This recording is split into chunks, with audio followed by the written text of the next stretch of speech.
교재가 오늘은 세 장씩인데요. 좌우로 해서 세 장 받으시고요. 제목은 큐티 매뉴얼이에요. 옆으로 받으시고. 오늘은 그냥 서론적인 거니까요. 방법론적인 거는 이제 두 번째, 세 번째 시간에 좀 이어서 볼 거고요. 제가 이 큐티에 대해서 좀 오랜 동안 좀 기도로 준비하면서 성도님들이 이제 매일같이 그 말씀을 묵상을 하실 텐데 그거에 대한 도움을 좀 드려야겠다는 생각을 좀 오랫동안 해왔었습니다. 그런데 이제 좀 때가 된 것 같고요.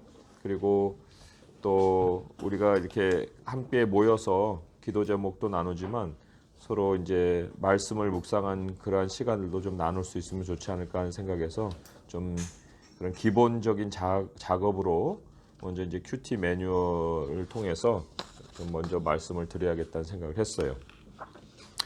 그래서 이 묵상을 이제 지금까지 다 해오고 계실 텐데 조금은 이제 그 가이드라인을 통해서 묵상을 하시면 그게 자리가 잡히고 난 다음에는 이제 응용을 할 수 있는 그러한 또 즐거움도 있어요. 그래서 이 큐티 매뉴얼을 통해서 좀 그런 것들을 제가 가이드를 드리기로 하고요. 그리고 주보에 실었던 것처럼 생명의 삶 본문을 이제 이용하셔서 요대로 한번 좀 실천을 해보시면 좋지 않을까 싶습니다. 오늘은 그냥 서론적인 거니까 제가 그 좀 소개를 해드리겠습니다. 큐티 매뉴얼이고요. 요거는 제가 한 15년 전에 쓴 거예요. 근데 좀 다시 읽어보면서 좀 고칠 거 고치고 해서 그 가지고 왔습니다. 자, 큐티에 대한 염려와 오해 이런 서론부터 한번 보도록 하겠습니다. 같이 한번 읽어볼까요? 시작. 큐티를 정의하기에 앞서 사람들이 큐티를 어떻게 이해하고 있는지를 먼저 살펴보자. 우선 큐티에 대해 부정적인 생각을 가지는 사람들의 염려와 오해는 무엇일까? 첫째는 아무런 신학 지식도 없는 사람이 혼자서 하나님의 말씀을 무턱대고 읽고 묵상하면 해석상의 오류에 빠지게 된다는 것이다. 과연 그럴까? 혼자서는 절대로 하나님의 말씀을 깊이 묵상해서는 안 되며 심지어 보아서도 안 될까? 이에 대한 답은 굳이 할 필요가 없다. 성경을 펼치면 여러 곳에서 하나님의 말씀을 묵상하는 성도들의 모습이 너무나도 분명하게 나온다. 네, 거기 시편 두 편을 소개를 했습니다. 그래서 시편 1편은 너무 잘 알고 계시고 시편 119편은 이제 말씀에 대한 그 아주 긴 그 묵상이 있는 시편이기도 합니다. 시편 1편과 시편 119편을 한번 보도록 할게요. 참 이 가을에 또 새롭게 또 결심을 하셔서 말씀 묵상을 하실 수 있으면 너무 좋을 것 같아요. 시편 1편 1절에서 2절의 말씀이죠. 같이 읽어볼게요. 시작. 복 있는 사람은 악인들의 꾀를 따르지 아니하며 죄인들의 길에 서지 아니하며 오만한 자들의 자리에 앉지 아니하고 오직 여호와의 율법을 즐거워하여 그의 율법을 주야로 묵상하는도다. 여기 뭐 사실 누구의 도움을 받는다기보다는 정말 하나님 앞에 앉아서 그 율법을 즐거워하고 그거를 깊이 이렇게 생각하고 있는 한 성도의 모습을 우리가 보게 되죠. 또 시편 119편 97절에서 100절까지예요. 97절에서 100절까지 같이 또 읽어보도록 하겠습니다. 시작. 내가 주의 법을 어찌 그리 사랑하는지요. 내가 그것을 종일 작은 소리로 읊조리나이다. 주의 계명들이 항상 나와 함께하므로 그것들이 나를 원수보다 지혜롭게 하나이다.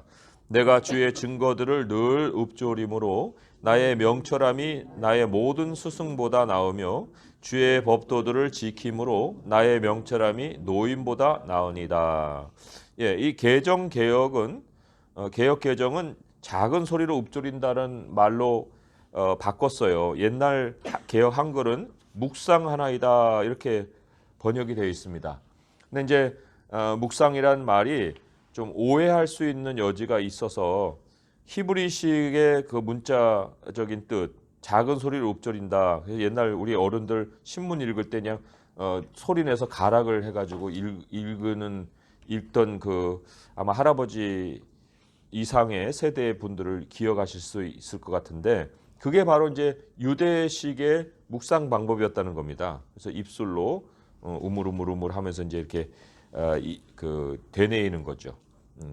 그런 것이 이제 묵상인데 그것이 얼마나 참 즐거웠고 또 그것을 통해서 참 하나님의 법을 사랑하고 그것이 또 모든 사람들보다 뛰어나게 지혜롭게 만들었다 이렇게 고백을 하고 있어요. 자, 그러니까 이 묵상은 혼자 하면 안 된다 이런 얘기 그건 오해라는 거죠. 자, 같이 또 읽어볼게요. 이어지는 문장입니다. 시작.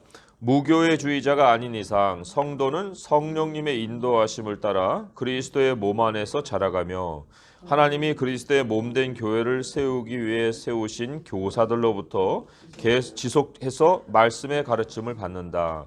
그러므로 성도가 말씀을 혼자 보며 잘못 해석할지라도 하나님을 알아가는 지식은 공동체 안에서 계속 올바른 방향을 향해 인도를 받을 수 있다. 예, 설령 잘못 해석해도 몸 안에서 자라감을 통해서 보완이 된다. 이제 그런 뜻을 전하고 있어요.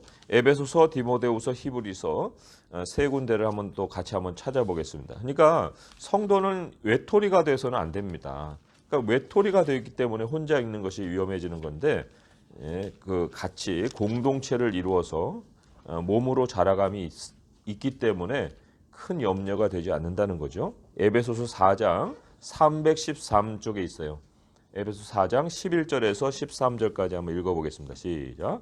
그가 어떤 사람은 사도로, 어떤 사람은 선지자로, 어떤 사람은 복음 전하는 자로, 어떤 사람은 목사와 교사로 삼으셨으니 이는 성도를 온전하게 하여 봉사의 일을 하게 하며 그리스도의 몸을 세우려 하심이라. 우리가 다 하나님의 아들을 믿는 것과 아는 일에 하나가 되어 온전한 사람을 이루어 그리스도의 장성한 분량이 충만한 데까지 이르리니. 예, 여기까지입니다. 거기 보면 결과적으로 직분이 다 충성하면 나타난 열매가 하나님의 아들을 믿는 것과 아는 일에 하나가 되는 거예요. 그러니까 교회가 정말 잘못 가고 있다. 그건 어떤 표식으로 나타나느냐? 10년이 돼도 그냥 서로 막 논쟁하고 내가 오르니 네가 오르니 이래 버리면 이제 이건 아무 쓸데기 없는 직분들을 세웠다는 거예요. 그래서 또 그리스도의 몸을 세워가는 데 있어 마지막에 정말 하나님 아들을 믿는 것과 아는 일이 하나가 되는 거고요. 그다음에 디모데후서에는 성경의 목적을 또 밝혀 놨어요. 성경을 우리가 배우면 어떻게 되느냐? 디모데후서 3장 16절 17절입니다. 그래서 아까 그 에베소서에도 하나님의 사람으로 온전케 한다는데 온전케 하는 게 무슨 뜻이냐? 이 디모데후서에 잘 설명이 되어 있다는 거죠. 16절 17절 읽어보겠습니다. 시작. 모든 성경은 하나님의 감동으로 된 것으로 교훈과 책망과 바르게 함과 의로 교육하기에 유익하니 이는 하나님의 사람으로 온전하게 하며 모든 선한 일을 행할 능력을 갖추게 하려 함이라.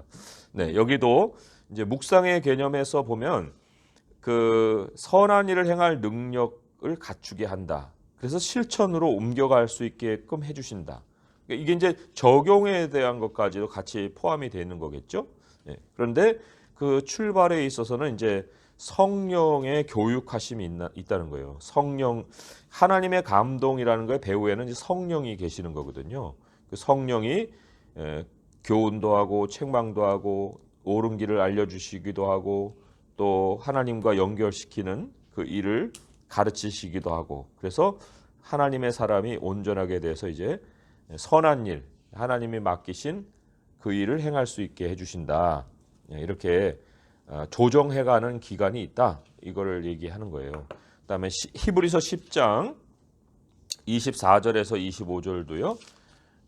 이 묵상을 통한 어떤 자라감, 함께함 뭐 이런 것들이죠. 10장 24절 또 25절 말씀 같이 읽어볼게요. 시작. 서로 돌아보아 사랑과 선행을 격려하며 모이기를 패하는 어떤 사람들의 습관과 같이 하지 말고 오직 권하여 그날이 가까움을 볼수록 더욱 그리하자.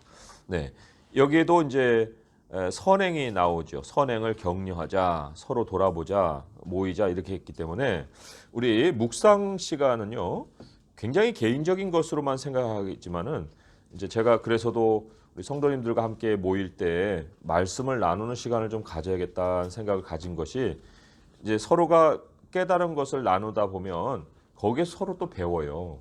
예, 그리고 또 성도님들이 이제 같이 뭐 순을 형성해서 만남을 가진다 할 때에도 누군가는 이제 말씀을 인도해 갈 수 있는 지위에 있어야 될 텐데 그 어렵게 생각하는 사람들이 많거든요. 그렇지만 본인이 말씀을 깨닫고 또 배운 것들을 나눠주는 거 그리고 다른 사람들도 자신의 깨달음을 내놓고 얘기해 볼 수 있게 자리를 마련해 주는 거 그것을 이제 기본으로 하게 되면 그렇게 어려운 자리가 아니거든요. 그래서 저희가 이런 자리에서 이제 그런 것도 한번 훈련을 해보면 내가 얼마든지 다른 사람들을 이제 그 구성해서 이끌어 갈 수 있는 자리까지 가질 수 있다 이렇게 볼 수가 있습니다. 자, 두 번째 오해는 어떤 것일까 하는 걸 좀 읽어볼게요. 시작. 둘째는 큐티는 명상 시간이기 때문에 개신교가 취할 것이 아니다라는 것이다. 이 염려는 영성에 대한 그릇된 이해에서 비롯된 것이다.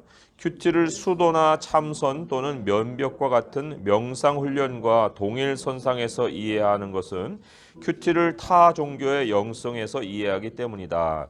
타 종교의 영성 훈련에는 명상, 면벽과 같은 요소들이 있다. 그들은 영에 대해 지대한 관심을 기울인다. 자기 부인과 자기 초월을 통해 절대자와 자신을 일치시키려는 영적 활동을 묵상의 중심에 놓는다.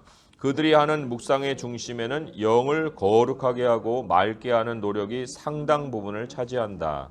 그러나 개신교는 철저히 그리스도인의 삶을 중시한다. 자기를 비우는 작업이 아니라 자신의 삶을 성령님의 인도하심을 따라 하나님의 말씀으로 채우는 것을 강조한다. 이것을 성경적 용어로 말하면 제자도라고 할 수 있다.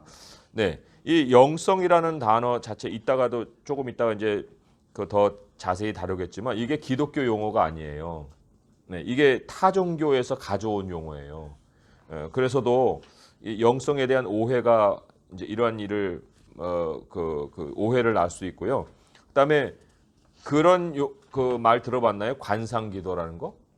네, 관상기도라는 것이 그 한때 유행을 했어요. 그 2000년 이후에 그 온누리교회를 통해서도 유행이 됐고 그 관상기도가 뭐냐면 그 방법론적으로 벽에다 초점을 맞추고 계속 한 가지를 묵상하는 거예요. 눈 뜨고. 네.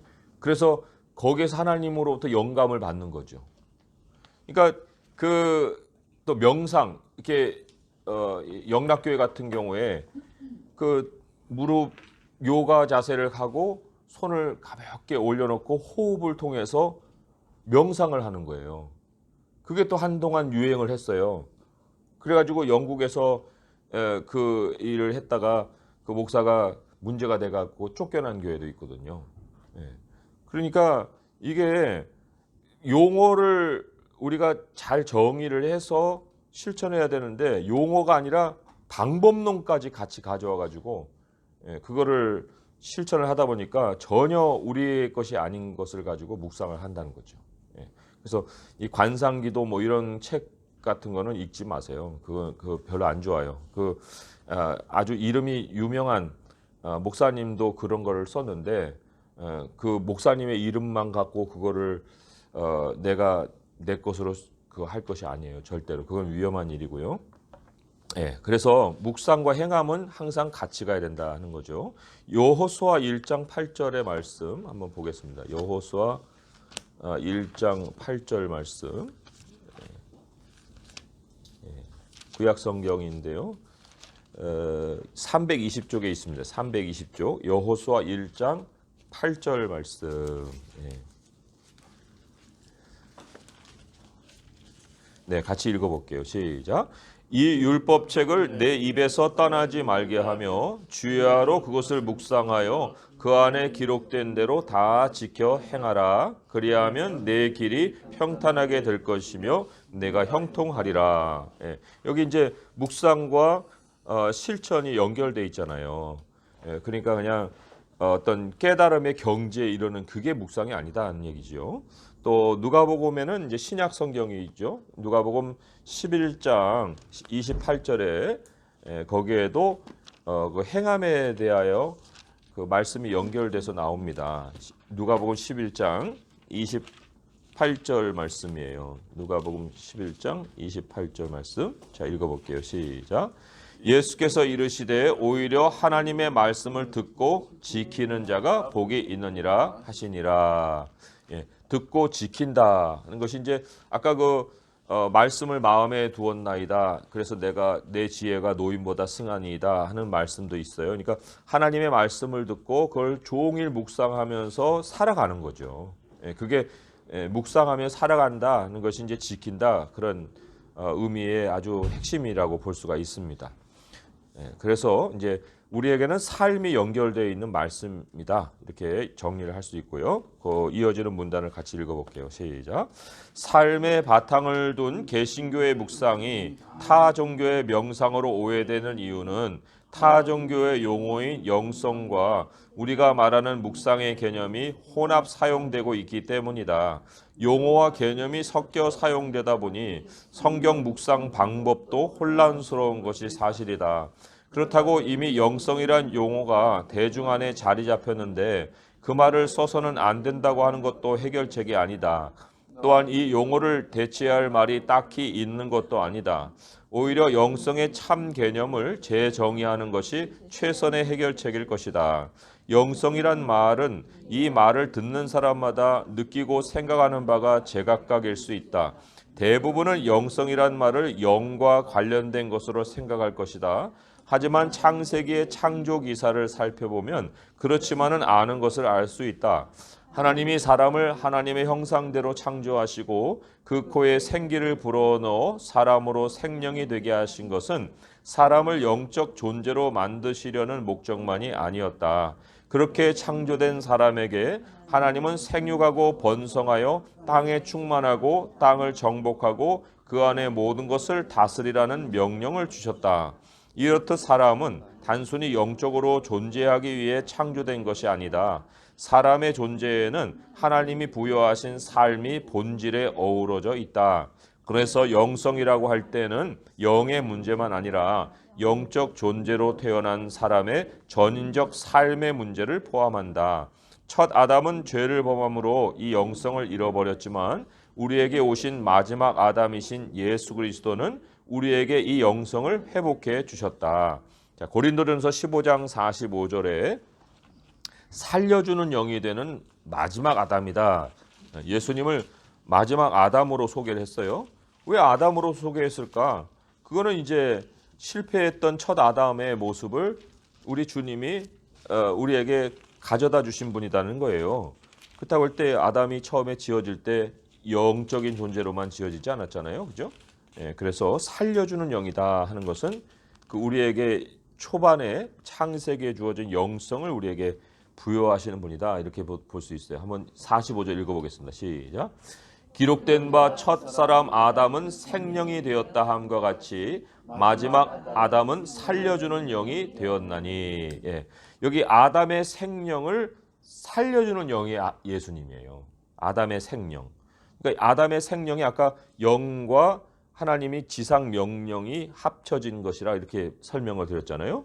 근데 그게 다 죽어버렸는데 마지막 아담은 그것을 살려주는 영이 되었다.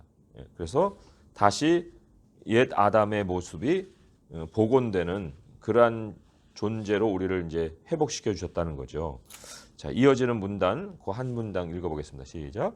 예수님이 승천을 앞두고 제자들에게 주신 지상 명령은 하나님이 아담에게 주셨던 지상 명령을 다시 부여하신 것이라고 할 수 있다. 네. 그래서 우리의 그 삶의 실천 장소는 교회 예배당이 아니라는 거예요. 창세기도 읽고 마태복음도 읽죠. 아담의 그 삶의 반경은 세상이었잖아요. 창세기 1장 28절 29절 같이 또 읽어볼게요. 시작. 하나님이 그들에게 복을 주시며 하나님이 그들에게 이르시되 생육하고 번성하여 땅에 충만하라. 땅을 정복하라. 바다의 물고기와 하늘의 새와 땅에 움직이는 모든 생물을 다스리라 하시니라. 하나님이 이르시되 내가 온 지면에 씨 맺는 모든 채소와 씨 가진 열매 맺는 모든 나무를 너희에게 주노니 너희의 먹을 거리가 되리라. 네, 여기에 하나님이 보내신 그 삶의 반경이 세상이었죠. 그런데 마태복음 28장에도 그 대사명이라 할 수 있는 말씀이 나와요. 그런데 그 말씀도 세상을 반경으로 하고 있다는 거예요. 마태복음 28장 18절에서 20절 말씀 또 읽어보도록 하겠습니다. 28장 18절에서 20절이에요. 시작. 예수께서 나와 말씀하여 이르시되 하늘과 땅의 모든 권세를 내게 주셨으니 그러므로 너희는 가서 모든 민족을 제자로 삼아 아버지와 아들과 성령의 이름으로 세례를 베풀고 내가 너희에게 분부한 모든 것을 가르쳐 지키게 하라. 볼지어다 내가 세상 끝날까지 너희와 항상 함께 있으리라 하시니라. 네, 여기도 보면 이제 모든 족속에게로 보내는 것이 땅에 편만하고 충만하라 그런 얘기예요. 그다음에 그 아버지와 아들과 성령 이름으로 세례를 베풀어라. 그게 이제 하나님 삼위일체 하나님께로 헌신하게 만들어라. 이제 그런 얘기거든요. 그 말씀도 이제 땅을 정복하라 할 때 우리가 뭐 그들을 우리 발 아래 두라라는 것이 아니라 하나님을 대신해서 나가서 하나님 발 앞에 그들이 돌아오게 하라. 그런 명령을 준 거예요. 그리고 또 너에게 분부한 모든 것을 가르쳐 지키게 하라. 그것이 이제 우리가 그들을 향해 나가서 다스려야 될 내용이 되는 거예요. 우리가 그들을 우리의 말로 다스리는 것이 아니라 하나님의 말씀으로 그들이 이제 가르침을 받게 되는 거. 그게 이제 다스림다 그런 얘기죠. 그래서 우리의 그 명령, 하나님 주신 명령은 지금도 계속 진행이 되고 있다. 이렇게 요약해 볼 수가 있습니다. 자, 이어지는 문단 또 읽어볼게요. 시작.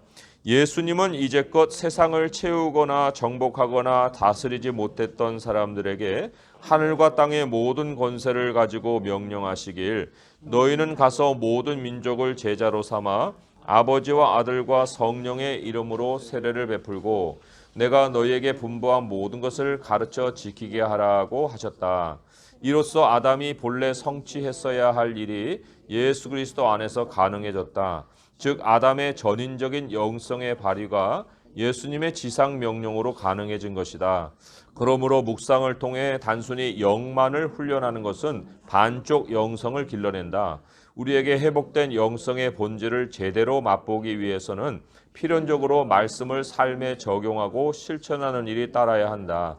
이것이 개신교 영성의 본질이다. 개신교의 묵상은 좁게는 성경 묵상이지만 온전한 의미에서는 하나님의 말씀을 따라 사는 구별된 그리스도인의 삶 전체인 것이다. 시편 114편 1, 2절에는 그리스도인 영성의 본질이 완성된 그림이 나온다. 네, 이 114편 짧은 시편인데요. 되게 중요한 시편이죠. 지난번에 우리가 이제 수요 예배 때 설교로도 들었지만 거기 1절하고 2절까지만 이제 읽어봅니다. 거기에 그 우리의 영성이 하나님과 함께하는 것만 아니라 세상을 그 향해 있다 하는 것을 잘 말씀을 해주고 있어요. 114편 1절 2절 읽어봅니다. 시작. 이스라엘이 애굽에서 나오며 야곱의 집안이 언어가 다른 민족에게서 나올 때에 유다는 여호와의 성소가 되고 이스라엘은 그의 영토가 되었도다. 네, 여기 이제 1절은 구원 사건이에요. 우리에게도 구원이 있었어요. 그런데 구원 사건이 이 임마누엘만이 아니었다는 거예요. 유다가 여호와의 성소가 됐다. 성령이 우리 안에 거하는 거예요. 그런데 그것에 그치지 않고 이스라엘은 그의 영토가 됐다. 하나님이 우리를 하나님이 행동하신 행동 반경으로 삼으셨다.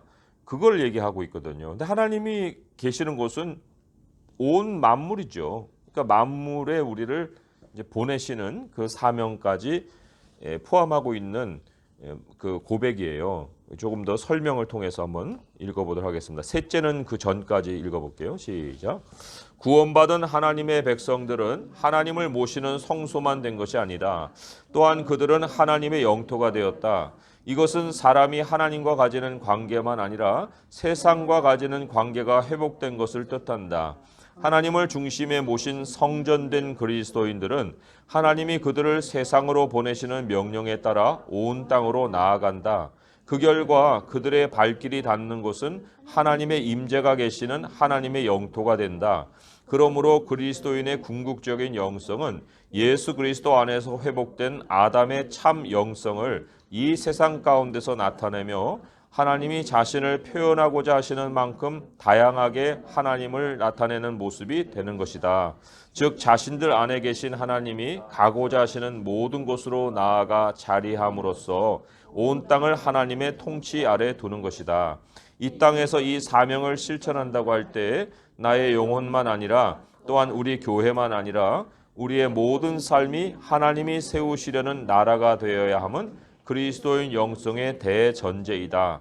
우리에게 이러한 영성에 대한 참 이해가 있을 때 비로소 성경적 말씀 묵상, 곧 성경적 큐티가 가능한 것이다. 자, 세 번째 이제 오해도 다뤄볼게요. 시작. 셋째는 큐티는 성경 공부가 아니다라는 것이다.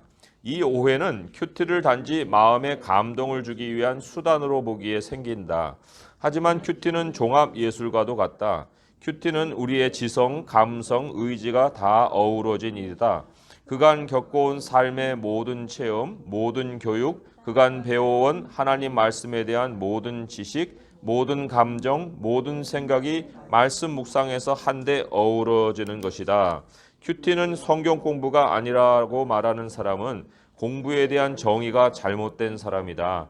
흔히 사람들은 공부를 지식을 쌓는 작업으로만 여긴다. 그러나 진정한 배움은 어떤 대상을 보고 품는 생각으로부터 시작된다. 그 생각 속에서 우리는 다음과 같은 질문을 던진다. 왜 그랬을까? 어떻게 그럴 수 있었을까? 과연 그게 무슨 뜻일까? 이러한 생각은 이미 우리가 대상을 향해 반응하고 있는 신호이다.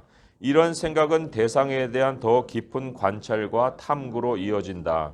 만약 어떤 성경 본문을 대할 때에 그 뜻이 이해가 안 된다면 우리는 이미 생각 속에서 이것은 무슨 뜻인가 하고 질문을 던지고 있는 것이다. 그때부터 관찰이 시작된다. 그러나 생각으로만 관찰하는 것은 한계가 있다. 이해가 안 되는 본문을 대하는 것은 성경 시대와 우리 시대 사이에 가로놓인 시간 장벽 때문일 수 있다. 때로 그 장벽은 언어일 수 있고 지리적 위치일 수 있고 문화 관습일 수 있다. 그 본문을 이해하는 데에는 이러한 장벽들을 넘는 것이 필연적이다. 하나님이 그 당시 사람들에게 주신 메시지가 무엇인지 의문을 품은 채 나에게 주시는 메시지의 의미를 올바로 깨달았다고 말할 수는 없다. 성경의 뜻을 알 수 없는 단어가 나오면 국어 사전을 찾아보든지 성경 사전을 찾아보면 된다. 이것은 본문 이해를 위한 기본 작업이다. 손을 뻗어 책장에 꽂혀 있는 사전을 꺼내 단어 뜻만 찾아보면 금방 본문을 이해할 수 있는데 그것은 성경 묵상이 아니라 공부라 하는 것이라고 말하면 할 말이 없다. 또한 지도를 참조하면 쉽게 이해할 수 있는 성경 본문인데 오직 감성에만 의존하여 깨달으려 하면 마치 지도를 통해 쉽게 찾을 수 있는 동네의 위치를 육감에 의존해 찾으려는 것과 같다. 성경 본문은 성경을 대하는 자에게 공부를 필연적으로 요구한다. 왜냐하면 본문을 대하는 사람은 반드시 생각을 할 것이고 그 생각은 본문에 대한 관찰로 이끌어갈 것이기 때문이다. 큐티는 성경 공부가 아니다라는 말의 뉘앙스에는 큐티 자체보다 성경 공부에 대한 부정적인 생각이 반영되어 있다. 이제껏 성경 공부를 숱하게 했어도 삶이 변하지 않은 그리스도인들이 태반이었고 그리스도인이라고 하면서 여전히 세상의 가치관을 따라 사는 사람들을 부지기수로 였기 때문에 이제 성경 공부는 무의미하다는 관념이 사람들의 생각에 고정된 것이다. 그런데 한번 생각해 보자. 성경을 공부하는 것이 정말 무의미할까? 아니라면 사람들이 성경 공부를 부정적으로 바라보게 된 이유는 성경 자체보다 다른 데 있을 수 있다. 사람들은 먼저 스스로 성경 본문을 읽어야 하고 스스로 말씀을 관찰하며 생각해 보아야 하고 스스로 자신의 생각 속에 일어나는 질문들에 대한 답을 찾기 위해 공부해야 한다. 그런데 대부분은 그렇게 하지 않고 다른 사람들이 제시한 2차적 질문들을 대하며 그제서야 비로소 본문을 생각하고 관찰한다. 다시 말하면 성경 공부 때 대하는 질문들은 그것을 공부하는 사람이 1차적으로 관심을 가진 것이 아니라 다른 사람이 관심을 기울여 만들어낸 것이고, 성경 공부를 하는 사람은 그 질문들을 자신의 관심사로 만들려고 무던히 애를 쓴다는 것이다. 그러하기에 어떤 때는 성경 공부가 끌리기도 하지만 어떤 때는 무한히 따분한 시간으로 느껴지는 것이다. 큐티는 그러한 성경 공부의 작업을 1차적인 작업이 되게 해준다. 다른 사람에 의해 만들어진 질문을 본문에 던지는 것이 아니라 자신이 본문을 1차적으로 대하면서 생각하고 질문하며 그에 따라 관찰하게 한다. 어쩌면 성경 공부가 그렇게 많았음에도 불구하고 큰 효과를 보지 못한 것은 개개 성도들이 큐티를 통해 본문에 대한 1차적 관심을 가지고 자신만의 질문들을 쌓지 않았기 때문일 수 있다. 그러므로 큐티는 성경 공부가 아니다라는 말은 이렇게 고쳐야 한다. 큐티는 2차적인 성경 공부가 아니다. 큐티는 1차적인 성경 공부이다. 네, 좀 긴 설명이었지만은요. 묵상은 묵상만 해야지 뭐 공부를 해서 되겠어요? 그런 얘기를 한 사람도 있어요. 그래가지고 어려운 국어 사전 찾아보면 다 알 수 있는 거를 끙끙끙 앓고 있는 거예요. 그러니까 그럴 필요가 없는 거거든요. 그러니까 공부는 절대적으로 전제되는 것이다. 이렇게 이제 우리가 생각하고 큐티 할 때 그래서 옆에다가 참고 도서를 꼭 넣어야 됩니다. 그 중에 하나가 이제 국어 사전, 성경 사전, 그리고 조금은 간략한 그 설명을 해준 주석 같은 것도 같이 놓고 보면은 훨씬 더 묵상에 도움을 얻을 수가 있어요. 오늘 그 조금 한 페이지 더 나가서 좀 보도록 하겠습니다. 큐티를 위한 준비까지도 좀 함께 읽어볼게요. 우리가 성경 청사진 얼마 전에 했는데요. 그 성경 청사진을 가지라 하는 부분 한번 같이 읽어보겠습니다. 시작. 큐티는 일정 시간에 하나님의 말씀을 깊이 묵상하는 것이기에 자칫 큐티만을 하다 보면 성경 전체의 청사진을 잃어버리는 경우가 있다. 성경은 66권으로 되어 있지만 한 권의 책이다. 우리는 그 중에서 신약을 상당히 강조하며 복음을 따르는 삶을 위해서는 구약보다 예수님의 가르침을 더 잘 알아야 한다고 종종 생각한다. 그러나 갈라디아서 3장 8에서 9절을 보면 복음에 대한 우리의 이해는 달라져야 함을 발견한다. 네, 그래서 예수님부터 복음이에요. 이렇게 말하는 사람도 있어요. 그런데 성경 안 그렇습니다. 신약 성경 안에 자체에서 복음을 아브라함과 연결시키고 있다는 거예요. 갈라디아서 3장 8절에서 9절의 말씀입니다. 그러니까 복음이라는 건 문자대로 좋은 소식이잖아요. 그러니까 좋은 소식이 예수님부터냐? 아니라는 거죠. 3장 8절에서 9절의 말씀 읽어보도록 하겠습니다. 시작. 또 하나님이 이방을 믿음으로 말미암아 의로 정할 것을 성경이 미리 알고 먼저 아브라함에게 복음을 전하되 모든 이방인이 너로 말미암아 복을 받으리라 하였느니라. 그러므로 믿음으로 말미암는 자는 믿음이 있는 아브라함과 함께 복을 받느니라. 예, 이 복음의 근원을 아브라함으로 소개를 하고 있어요. 그러니까 구약을 배제하고서 신약만 읽어서는 안 된다는 거예요. 성경의 전체 청사진을 가져야 된다. 그걸 이제 여기서 근거로 우리가 삼을 수 있어요. 그 이어지는 문단 또 읽어보겠습니다. 시작. 복음은 예수님으로 말미암아 비로소 시작된 것이 아니라 옛적 아브라함에게 먼저 주어졌다. 구원의 복음은 아브라함으로부터 시작되어 예수님에게서 완성되었다. 구약의 기록은 어떻게 그 복음이 예수님께로 진행되는지를 보여준다.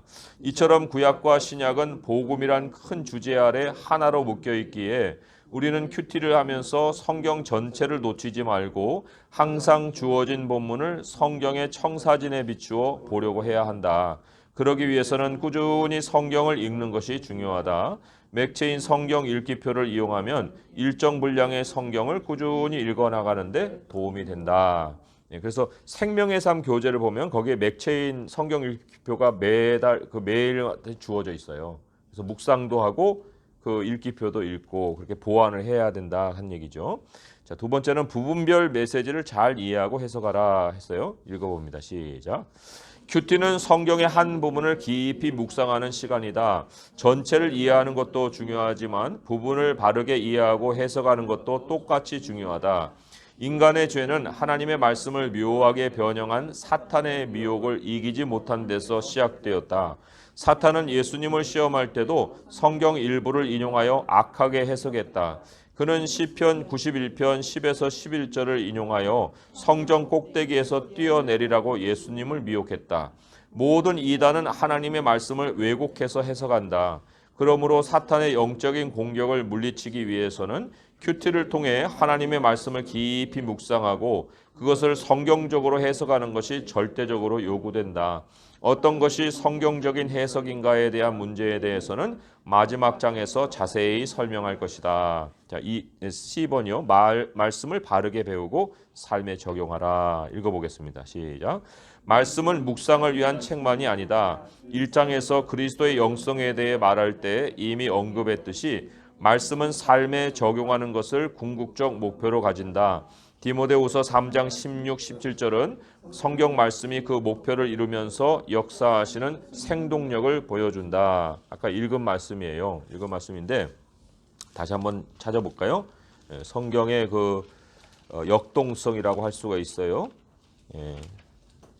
성경 말씀이 우리에게 그 영성을 이루어주고 생동력을 불어넣어준다 이런 얘기죠. 거기 능력을 갖추게 한다 그 말씀에 좀 주의하고요. 읽어보겠습니다. 시작. 모든 성경은 하나님의 감동으로 된 것으로 교훈과 책망과 바르게 함과 의로 교육하기에 유익하니 이는 하나님의 사람으로 온전하게 하며 모든 선한 일을 행할 능력을 갖추게 하려 함이라. 자, 뒷페이지로 넘깁니다. 마무리하는 한 문단 읽어볼게요. 시작. 말씀은 사람을 세우며 또한 그 사람의 삶을 세운다. 성경이 펜으로만 쓰이지 않고 하나님의 모든 의지를 담은 감동으로 쓰였기에 성경은 사람을 변화시키며 사람의 삶을 변화시킨다. 그러므로 우리는 큐티를 통해 하나님의 온전한 사람이 되고 삶에서 하나님의 사람이 가지는 영성의 본질을 온전히 표현할 수 있는 사람이 되는 데까지 이르러야 한다. 네.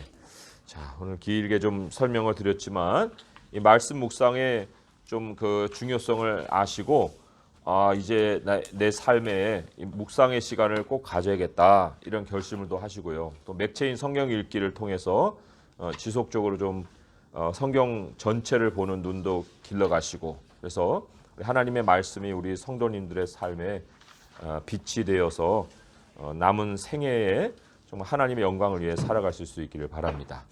자, 그러면 잠깐 우리 기도하는 시간 가질게요. 기도하면서 이제 9월 1일이에요. 하나님 이 가을에 제가 정말 말씀 묵상에 더 힘을 쓰길 원하고요.